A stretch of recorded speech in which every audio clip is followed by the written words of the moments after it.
The Trumpet Daily with Stephen Flurry. Well, hello everyone, and welcome back to the Trumpet Daily radio show, the final program of this work week. It's good to be with you. And we came up here just a few minutes after some thunderous rain here in the UK. It's not often that you get to hear the thunder. It's already nice and sunny, so it didn't last very long. I guess very similar to a storm in Oklahoma. So we felt right at home with the thunder. We have a couple of montages that we're going to be playing today in case some of you listening in would like to switch over to YouTube to see the images. The sound, I think, is still going to be pretty compelling. So if you're just listening in, that's fine as well. One of the things we've been emphasizing in recent months is just how timely, really out ahead of the curve, the Trumpet magazine has been all year long. That latest issue, as I referred to yesterday, I guess actually the July issue is already out, but the one before that, it talked about the will worship around this world. I'm going to come back to that a little bit later on. But we can make the same point with the Key of David program, my father's program, just how timely. I've noticed it even here recently, the one on modern education. And then this one that's posted just today, I'll give you a snippet from it. It's the Satan's frightening power. This was posted, I guess, last night to be precise. But this is the program that's to play all over the United States and indeed around the world in the next few days. Here's clip one. Satan has frightening power. And people need to understand that better, much better than what they do. There's many people that don't even believe in a devil, but they should. And there's many others that believe in the devil, but they don't know and understand the devil. And they don't understand his power. He has the power to wreck nations. And he's done that many times. He has the power, my father said there, to wreck nations. And he's done it over and over again. And we've seen it. Even in our modern age, we have seen nations collapse. And we know about prophecies that ask, why will you die? God asks that. He asks that of nations. Why will you die? That's the program that's playing this weekend, a strong one. Satan's frightening power. It is frightening. Now, the thing that's amazing about that Key of David is that it was recorded last Wednesday, May 27th, last Wednesday, and then Wednesday night, the rioting in Minneapolis, well, the city started to go up in flames. And we talked about it on Thursday's program and then more on last Friday's program. But here's my father recording this show in God's house in Armstrong Auditorium on Wednesday, May 27th. And the subject, keep in mind, is Satan's frightening power. And then consider what has happened since that program was recorded. Here's a montage of what's been going on over the past 6, 7, 8 days. Clip 2.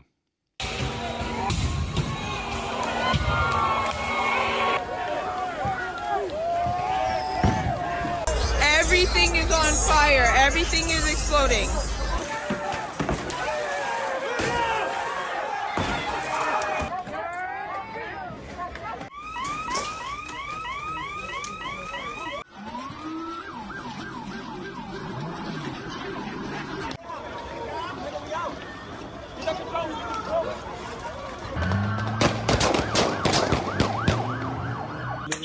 Craziest stuff I've ever seen right now.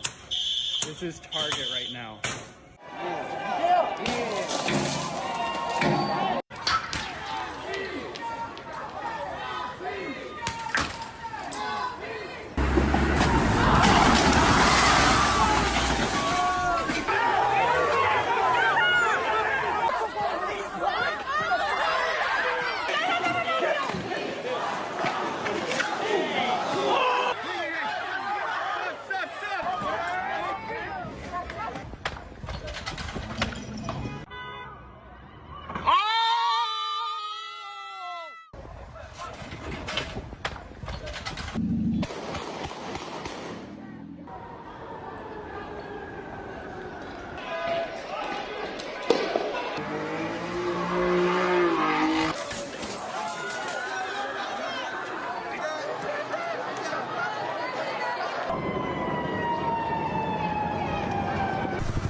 Those are the mostly peaceful protests over the last 7 days. Mostly peaceful. Just a tiny few. I'm amazed at how many smart people, how many top officials in government have stressed over and again. It's just a handful of people involved in the violence. Well, you've heard some scholars even this week say that it's not even really violence. You look at that video and you're struck by the number of people involved in the violence. Just the sheer number. This is not a handful. And for those that would say, well, but some were just out there watching it, well, those three other police officers were watching a crime being committed as well.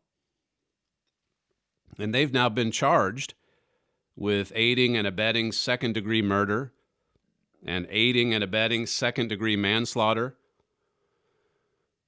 They observed a crime, and they didn't do anything to stop it, and they're paying for it.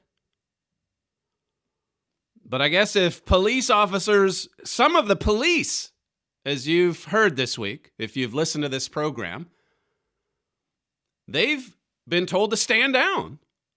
So they're standing there in some cases and watching crimes being committed. Think of the Minneapolis police force in that 3rd precinct. They just stood aside and watched the precinct burn to the ground, and they did nothing. They did nothing about it. So it's okay. If you're in law enforcement, it's okay to watch a crime in real time as long as they're rioters. That's the United States of America today. We had one listener say about some of the footage we've shown you this week, well, you've conveniently left out the mountain of footage showing police acting disproportionately more brutal than these rioters. This is someone who believes that the police have been acting more brutal than what you just saw there. It says, and you failed to mention that peaceful protesters have gone on record multiple times to disavow the looters and the violent rioters. Oh, okay. So everything's good then. Cities have been burned. Businesses have closed up. They're boarded up and they may never come back. And here's someone, and I'm sure this listener is not alone. Well, you know he's not. But here's someone who prefers anarchy over a constitutional republic. A government that obviously is not perfect. A nation that obviously doesn't have a perfect track record. But to prefer anarchy, to prefer that over the United States of America and its founding institutions, what you saw there was chaos, anarchy, happening on the streets of America. My father wrote in Great Again. He said, this is from 2017. He said, people are being whipped into a frenzy of hatred and violence. This is something the devil knows how to exploit. He's the god of this world. He cites 2 Corinthians 4:4 there. And he knows how to work on people's emotions. He knows how to work on people's emotions. He has the power to wreck nations. And he has the power, as you heard there, to wreck nations. This is what our nations are going up against, and we don't realize it. We're opening our minds, our lives, our families, our communities, our nations. We're opening them up to the power of the devil, and he is wreaking havoc. He's wrecking the nation. He's wrecking the United States. That's what's happening. If you step back and look at the bigger picture, we're seeing a nation collapse. We're seeing a nation in ruin. And not just any nation, the world's lone superpower. We're about to see a world without America. We're about to see the post-American world. This program my father had for this weekend, well, actually, this goes back to earlier this year, just to continue with this theme about how that the key of David has also been out front. Very timely. This is a clip from a program that aired on March 20th, the Key of David program. And this one, again, another powerful title, The History of Lucifer. Here's clip 4. Lucifer was actually the beginning of evil in this world. And if we need to go back to that origin. If we don't get the origin of events, then we don't get a deep understanding of them. So we have to go back and consider that. If you fail to see the beginning of a movie, you are confused about what's going on in that movie. That's from March 20th. Now, what's interesting there, as far as the timing is concerned, is he recorded that on Wednesday, March 11th. What was going on Wednesday, March 11th, and soon after? Well, March 11th was when the World Health Organization declared a worldwide pandemic. March 11th, the day my father recorded that program there, was when Dr. Fauci testified that coronavirus is 10 times worse than the seasonal flu. The seasonal flu, according to the World Health Organization, kills between 290,000 to 650,000 people per season. That's the estimate from the World Health Organization, which is basically an extension of Communist China. So their estimate is 290,000 to 650,000 per year. Dr. Fauci, on March 11, he said that this virus was 10 times worse. I'll leave it to you to do the math.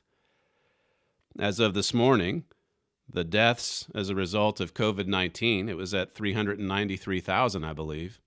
So right there within that bracket. It's not low, but it hasn't even yet reached 650,000. That's the seasonal flu. That happens every year, the seasonal flu. But here were all these wild estimates. You know all about that. We've covered it plenty. And then the reaction in the United States, in Britain, the president announcing that same evening that my father taped that program I just played a clip from. He was going to put a ban on all travel between the United States and Europe. Then you had the announcements of all these conventions and public gatherings, obviously the sporting events that were being canceled. That was all happening. March 11th, March 12th. In fact, March 12th on Fox News, it said here, the night of March 11th, 2020 may be remembered as the point where the coronavirus outbreak reached a new level of seriousness in the U.S., and did it ever. It was so serious that within days, there was a worldwide lockdown. There was a reaction that made the response to 9/11 just seem like a little hit on the pause button. Now here we are, again, following that program, The History of Lucifer. And here we are in the month of June, and we have some perspective now, don't we? I just showed you the latest numbers on the COVID-19 deaths. This is a piece from Mark Giller. He says, or he writes, while in the beginning these nationwide lockdowns may have been ordered with the goal of preserving public health, they have long since ceased to be about that. Need proof? Just look at the same politicians who freaked out about pool parties and who still insist on keeping your church, synagogue, or mosque closed, and then compare that with their cheering on the protesters. Now they're cheering on the protesters. Tens of thousands of them nationwide. Breaking windows, looting businesses, setting fires to their communities, maiming and killing people, and presumably spreading a deadly virus. It says here, if these governors and mayors truly believed that COVID-19 was such a serious threat that it warranted the destruction of the greatest economy we've seen in decades and the wholesale suspension of our civil liberties, they wouldn't have hesitated to call out the National Guard and stop these protests cold. Even if they were just concerned about COVID-19 alone and not the businesses that just got smashed up. If they were really serious, like they said they were 2-3 weeks ago, well, they'd send out the National Guard just to keep the crowds from coming together. Because remember, we've got to save grandma. You're not doing it for you. You're doing it for your neighbor, said Andrew Cuomo. You don't hear much of that anymore. It says here, if these governors and mayors truly believe, well, I guess I read that, they wouldn't have hesitated to call out the guard. It says, all of which makes you wonder, did they ever believe COVID-19 was that big of a threat? And if they did, when did they realize it wasn't the monster they thought it was? And most importantly, when were they planning to let the rest of us in on the secret? Some good questions. In the end, I guess social justice trumps social distance. Suddenly, on a dime, they didn't care about the social distance. This is from a Johns Hopkins epidemiologist. It says, in this moment, this is from a disease expert. He says, in this moment, the public health risks of not protesting to demand an end to systemic racism greatly exceed the harms of the virus. So even the experts are now backtracking because, well, this takes precedent. You've got to get out there for some social justice. From Brigham Young, it says, while I have voiced concerns that protests risk creating more outbreaks, the status quo wasn't going to stop COVID-19 either. So get on out there and destroy the cities. This is what the experts are now saying. As one commentator wrote, not a single governor or mayor has tried to shut down protests themselves, even though Black Lives Matter marchers are breaking the very edicts they signed. Remember all the decrees? Remember all the edicts? All the rules and regulations imposed upon states from the governor's offices, from mayor's offices? Now they turn on a dime. And then they see their cities going up in flames. What's behind this? There's a spirit behind it. The God of this world is behind it. My father talks this weekend in a program that was recorded last Wednesday about the frightening power of Satan. Here's what he said in that one back in March, The History of Lucifer, clip 5. He totally wrecked the earth. And then God had to come along and recreate it, really. That's what Genesis 1 is all about, recreating the earth from that destruction of Lucifer, who became Satan the devil, the adversary of God. That has been Satan's legacy He wrecks the earth. He wrecks nations. He wrecks cities. Everywhere you look, where he's been, there's wreckage. There's destruction. There's tohu and bohu. He's the author of violence.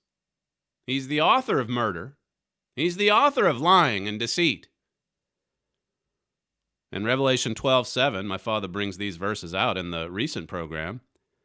It says, "And there was war in heaven. Michael and his angels fought against the dragon, and the dragon fought on his angels," it says, "and they prevailed not, neither was their place found any more in heaven." No more space for them in heaven. Now they're confined to this earth. Verse 9 says, "And the great dragon was cast out, that old serpent called the devil and Satan, which deceives the whole world. He was cast out into the earth, and his angels were cast out with him." So the devil, all the angels, they're cast out, they're confined to this earth. And so this explains so much about why the earth is the way it is, why there's so much injustice, why there's so much violence, as it says in Genesis 6. And that's important because of what Jesus said in Luke 17. As in the days of Noah, corruption, evil, violence. Satan, the devil, and millions upon millions of demons, they're confined to this earth. And they're stirring up wrath. What was that great again quote? People are being whipped into a frenzy of hatred and violence. Listen to the Reverend Al Sharpton yesterday at the eulogy, or giving the eulogy at the Floyd Memorial, clip 6. Ever since 401 years ago, the reason we could never be who we wanted and dreamed to be in is you kept your knee on our neck.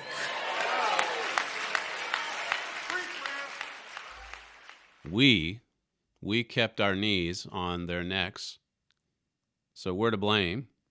We're responsible. You look at some of the left-wing cities, ever since the 60s, they've had.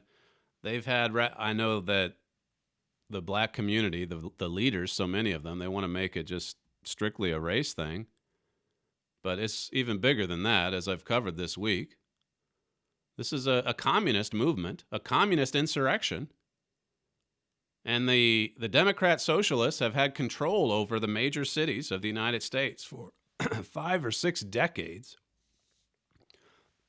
5 or 6 decades, as Daniel Henninger wrote at the Wall Street Journal. He says that means 5 decades of stasis and stagnation in America's most marginalized places, virtually all of it under Democratic, now progressive, political control.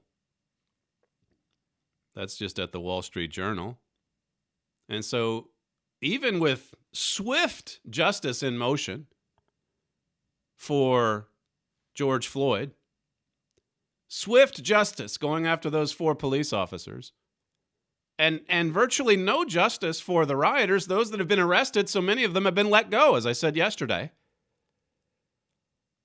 You would think this would be a time of celebration for some of these leaders in the far left communist movement. Instead, there he is yesterday at the eulogy, or in his eulogy, talking about all of us, using the metaphor of all of us as white people having our knee in the necks of the blacks. Here's Van Jones on CNN the other day, clip 7. We are on a pathway right now, Brooke, to 5 or 10 American cities on fire by the end of this summer if we get one more videotape and another videotape and nothing done. So, and nothing done, he said. So nothing's done. Nothing's been done in the Floyd case, I guess. One more incident in a nation of 325 million people. Here's Van Jones, a committed socialist, an extremist, a radical, and he's on CNN frequently And there he is saying one more, and 5 or 10 cities are going to go up in flames. If it's one more incident, there's more to come, he says. Verse 12, it says, therefore rejoice, you heavens, and you that dwell in them. Woe to the inhabitants of the earth and of the sea, for the devil has come down unto you, having great wrath, because he knows he has but a short time. So he's confined to this earth. He's filled with wrath, and he knows his time is about up. And he has the power, as my father says this weekend, he has the power to wreck nations. He's wrecking the United States. He's wrecking it, and you see it all over the place. Not just with the violence and the looting and the burning and the arson and all that. But you see it in the way people are thinking. You see it in the will worship, as I covered yesterday. My father wrote in that article about worshiping demons. He says that's because the human mind is so vulnerable to Satan's broadcasting, deception, and influence, especially when full of vanity. So you have vanity and pride, and we're opening ourselves up to the devil's influence. It says following a human will really means following Satan's will. Following a human being or a human system in the way that so many are now. It's almost like, as I said yesterday, a worship service. You had the images from Bethesda, Maryland, the Black Lives Matter preachers, and then all of these people, thousands of them, most of them white, bowing down, hands in the air, repeating after the leader. That is will worship. That's will worship. And it's spreading, as this next montage brings out, clip 8. I work for Black Lives Matter. I'm sorry that I scared you. But since I work for that company, my CEO has told me to come out today and to bring you on your knees because you have white privilege. So if they see that a white person is getting on their knees, that shows solidarity for the situation. And could you just please apologize for your white privilege? Take a knee! Take a knee! Take a knee! Grant Napier, the voice of the Sacramento Kings, is now out of a job. He was placed on leave from Sports 1140 yesterday over a Twitter dispute with former Kings player DeMarcus Cousins about Black Lives Matter. Napier has since apologized and resigned from his position with the Kings.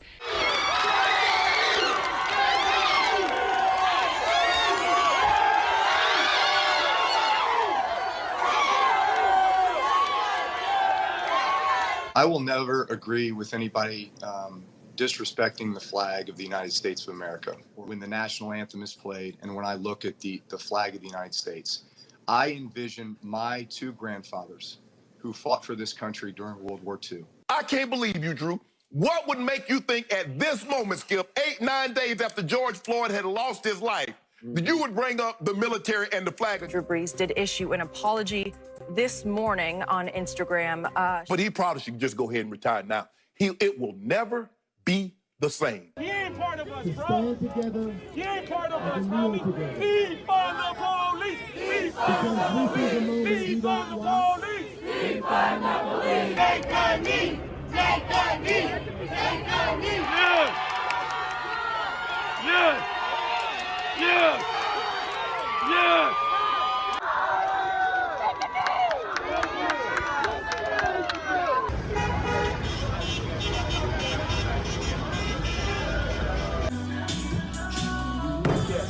Why are you? We're on your side! We're on your side! Holy! We're on your side! Why are you guys removing Black Lives Matter's graffiti? But so you don't care about Black lives then? Not a great way to use your white privilege, ladies. That's disgusting. Can you do me a favor? Can you take a kneel? Can you take a kneel? I don't know. They ain't enough for me. Let me see. They ain't enough for me. Thank you. Let me see you take a kneel. They ain't enough for me. Let me see you take a kneel. Let me see you take a kneel. Thank you. I will use my voice in the most uplifting way possible. I will love my black neighbors the same as my white ones. That's will worship right there. That's bowing before the communist mob. That's what it amounts to. It's no longer about accepting Black Lives Matter and Antifa. Now we've got to worship them. Now we've got to love them. It wasn't that long ago when the controversy was over the one who knelt before the flag, who took a knee in protest. Now, if you don't kneel, you're shamed on social media. You're shouted down. You're fired, maybe. This case with Grant Napier, if you saw the tweet there in the montage, all lives matter, every single one of them, and he's fired for that. He's fired for that. And DeMarcus Cousins, the NBA player, he's the one that has made an art out of the technical foul. There's the technical foul, and then there's the DeMarcus Cousins technical foul. So he used to play for the Kings. They probably spent time with Napier on the team plane. He probably, a few years ago, back before everyone had lost their mind, Napier probably made a comment similar to the one he tweeted earlier this week, that all lives matter. But now, keeping in mind that people have been whipped into a frenzy of hatred and violence,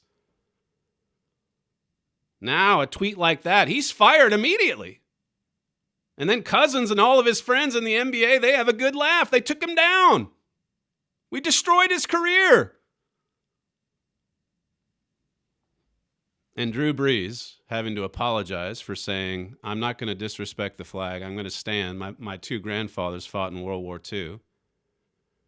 And the reaction to that yesterday was insane. It was absolutely insane to see grown men on his own team, hulking men, athletes, millionaires who live in gated communities, whose feelings were hurt by what Drew Brees said, crying on videos they were distributing around the world, crying like little children. It's a shame. And there's an evil spirit behind this wave of emotion, a tidal wave of emotion. Now suddenly Colin Kaepernick, he's one of the wisest philosophers of the United States. Do we even need to go through his Twitter feed to show you how much he hates America? All of these people rising to shame Drew Brees because of the oppression. LeBron James has been oppressed.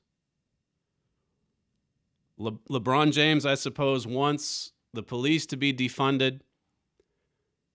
He wants us to I bet he wants the fences to be removed around the White House. But what about the gates and the fences around these millionaires' homes? What about when the violence reaches their neighborhood? Because that's what the Bible prophesies. And what about just considering the blessings and the freedoms of the United States and how that it afforded them the opportunity to be a millionaire 10 times over? Where else in the world could LeBron James have become what he did in the United States? I think even in Europe, maybe the Premier League would be an exception if you're a fantastic soccer player, or some of the European leagues. But outside of those, the big soccer leagues, and then the NBA, the NFL, Major League Baseball, where else as an athlete could you make 10, 20, 30, $40 million per year. And then the oppression that these famous athletes are, in some cases, crying about. How could you be offended by what Drew Brees said?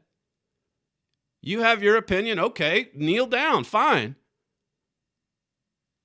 But he states his opinion. I'm going to stand up for the national anthem and the flag. How dare he say that?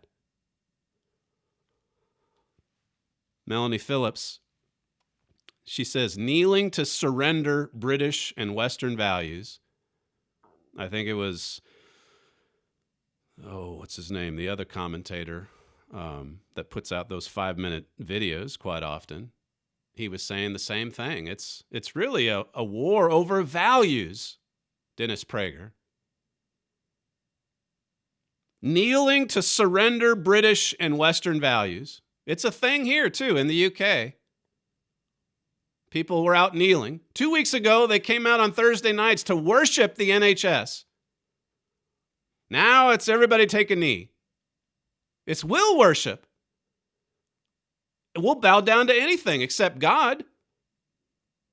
Now, how many of these same people kneel to the great creator God? How many of them? That's exactly the problem, isn't it? We'll kneel down in front of any movement, even the communist mob, if we have to.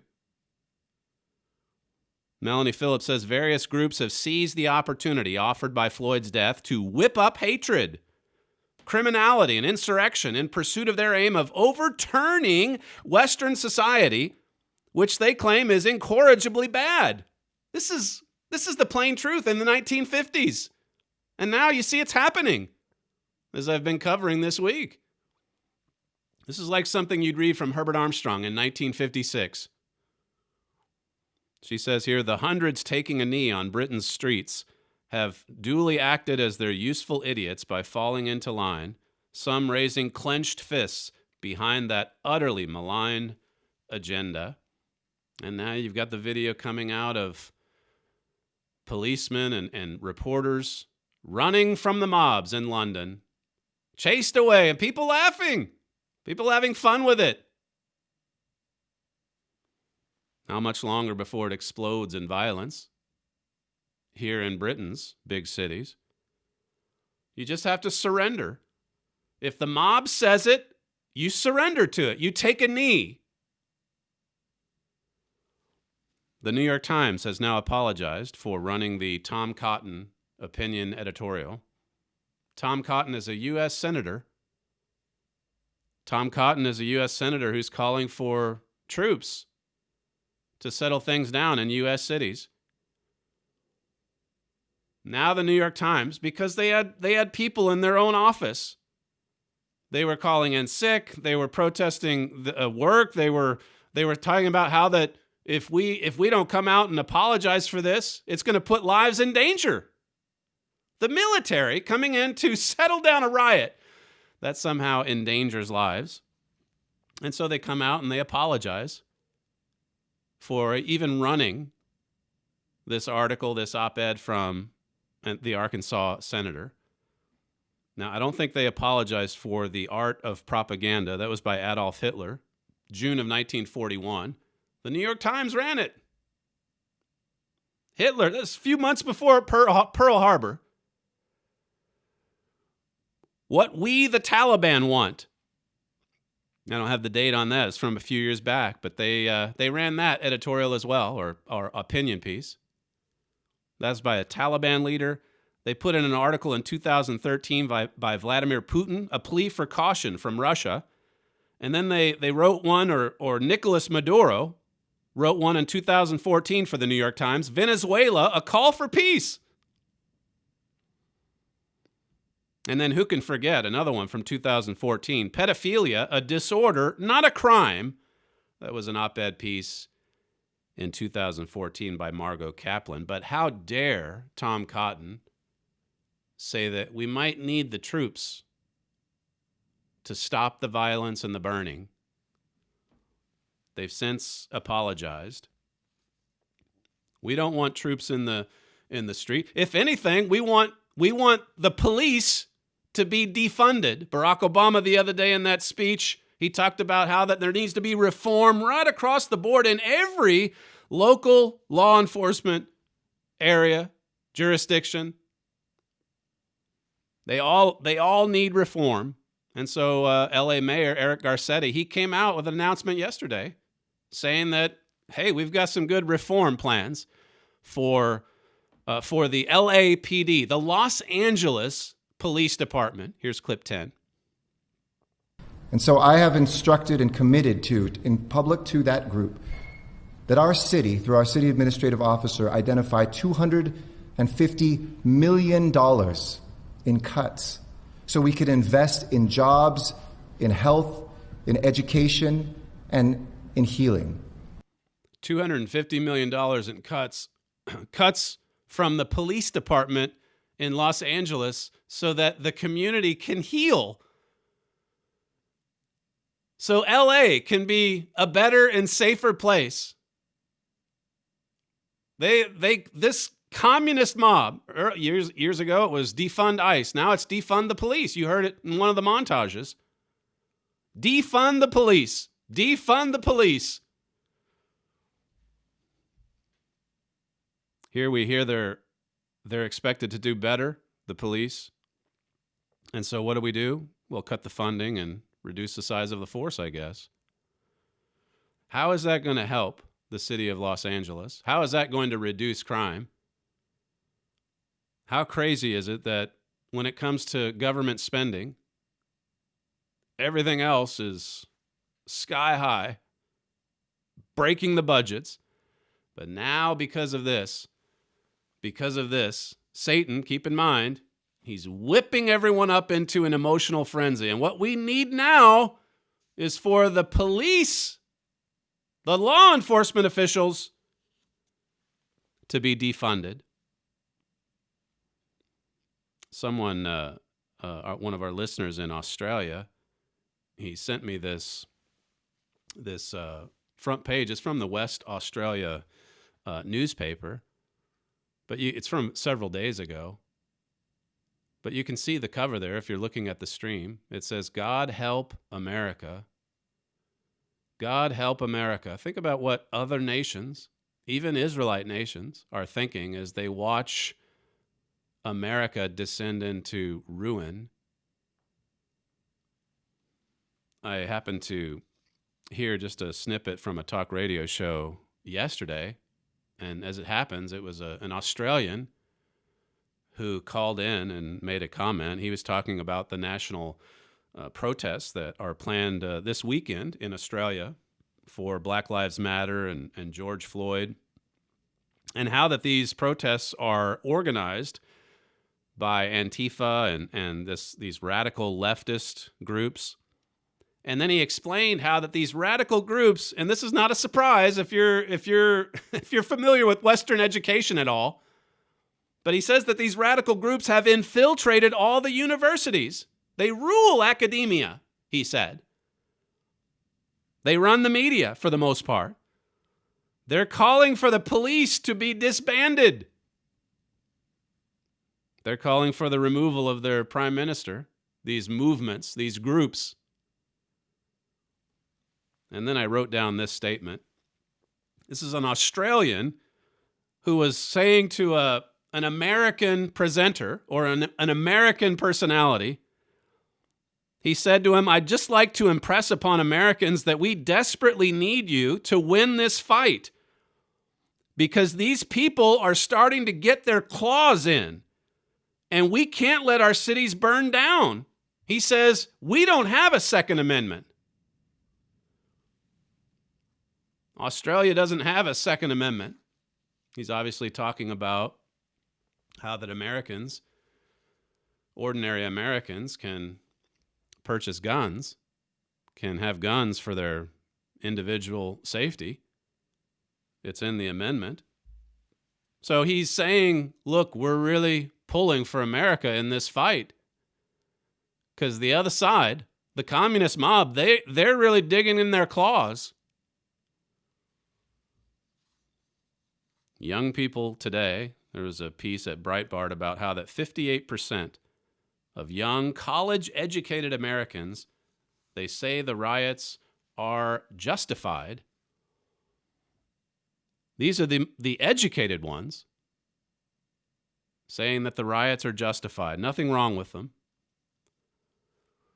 And so you have all of these calls from leaders, encouragement, telling the protesters, hey, you guys are onto something. Isn't it great? Barack Obama said the other day that there's so many young people turning out. There's very few that are causing problems. But for the most part, it's been overwhelmingly peaceful. They've been continuing with that lie, even to today, even after all of the wreckage. Satan has frightening power. He has the power to wreck nations. And that's what we're seeing. Mr. Armstrong, as I've been saying, he said back in 1956 about this communist infiltration. He said it's a kind of warfare we don't understand or know how to cope with. It uses every diabolical means to weaken us from within, sapping our strength, perverting our morals, sabotaging our educational system. This is what the Australian caller was talking about. Wrecking our social structure, destroying our spiritual and religious life, weakening our industrial and economic power, demoralizing our armed forces, and finally, after such infiltration, overthrowing our government by force and violence. It's happening. We're getting a small preview. Even that comment there in the quote about demoralizing our armed forces. You saw images in the montage. The armed forces kneeling, surrendering American values, surrendering to the communist mob. That's what it amounts to. It's not enough to just accept the group. You've got to worship. You've got to be a believer. Even in the military, the former defense secretary, James Mathis, he got a lot of praise from the radical left this week for coming out to criticize President Trump. And he said, we must not be distracted by a small number of lawbreakers. This is the former defense secretary referring to just a small number of lawbreakers, and they're rightly demanding equal justice. You know, they're justified. And then he says, Donald Trump is the first president in my lifetime who does not try to unite the American people. It's all President Trump's fault. Here that comes again. It always comes back to that. One man, John Kelly, Mr. Trump's second chief of staff before he was fired or resigned, I can't remember. He came out quickly in defense of Mr. Mattis. But then you have the current Secretary of Defense, Mark Esper. In his speech earlier this week, he talked about how he was opposed to the Insurrection Act. He didn't want the president. He's assisting the president. The president's the commander-in-chief. The president's talked about the Insurrection Act and how that he'll use it if he needs to. And then here comes the Secretary of Defense, just in open defiance, saying, I'm not in favor of that at all. In fact, I wasn't even in favor of the president going across the street and pushing back those protester lines. I forget all the words that he said. Maybe I exaggerated to some degree. But here is the Secretary of Defense. Even in the military, what did Mr. Armstrong say? Demoralizing our armed forces. There's people high up in the military today that look at what happened over the last week and say, well, you know what? It's just a small number of lawbreakers. So we don't want to be distracted. Listen to what Victor Davis Hanson said on Fox News earlier this week, clip 13. Well, I think we're waiting for one brave person to step forward and say no more. I've seen a lot of riots and demonstrations, arson, looting in my lifetime. They've been more violent, they've been more deadly, but I've never seen any where the authorities themselves tried to contextualize the violence, apologize, even approve of it. He's never seen anything quite like this. Authorities approving of the violence. And so what are we waiting for? We're waiting for one individual, one person, one brave person to step forward and to put an end to it, or to say, no more, that's enough, stop it. My father in Great Again, he says, in the face of such problems, our people have become faint-hearted, too cowardly to do what needs to be done. We're afraid of almost everything, it seems, because we don't know God and we don't let him empower us and give us the courage that we need. We don't let God give us the courage to speak the truth, to take courageous action. Everyone's surrendering to the mob. Well, there's at least one man that's standing against it, and that's why he comes under attack. You look at the latest Trumpet magazine talking about being again ahead of the curve. Tomorrow's news today. This is on the cover of the magazine that just came out a couple weeks ago. Why the world targets America. And then in parentheses, what do we have? And its president. He's the enemy. He's the target. And so is the United States. All of these evil forces, they want to bring it down. They want to wreck the nation. And Satan's behind it all. What must the other nations be thinking? And forget about Australia and the UK for a moment.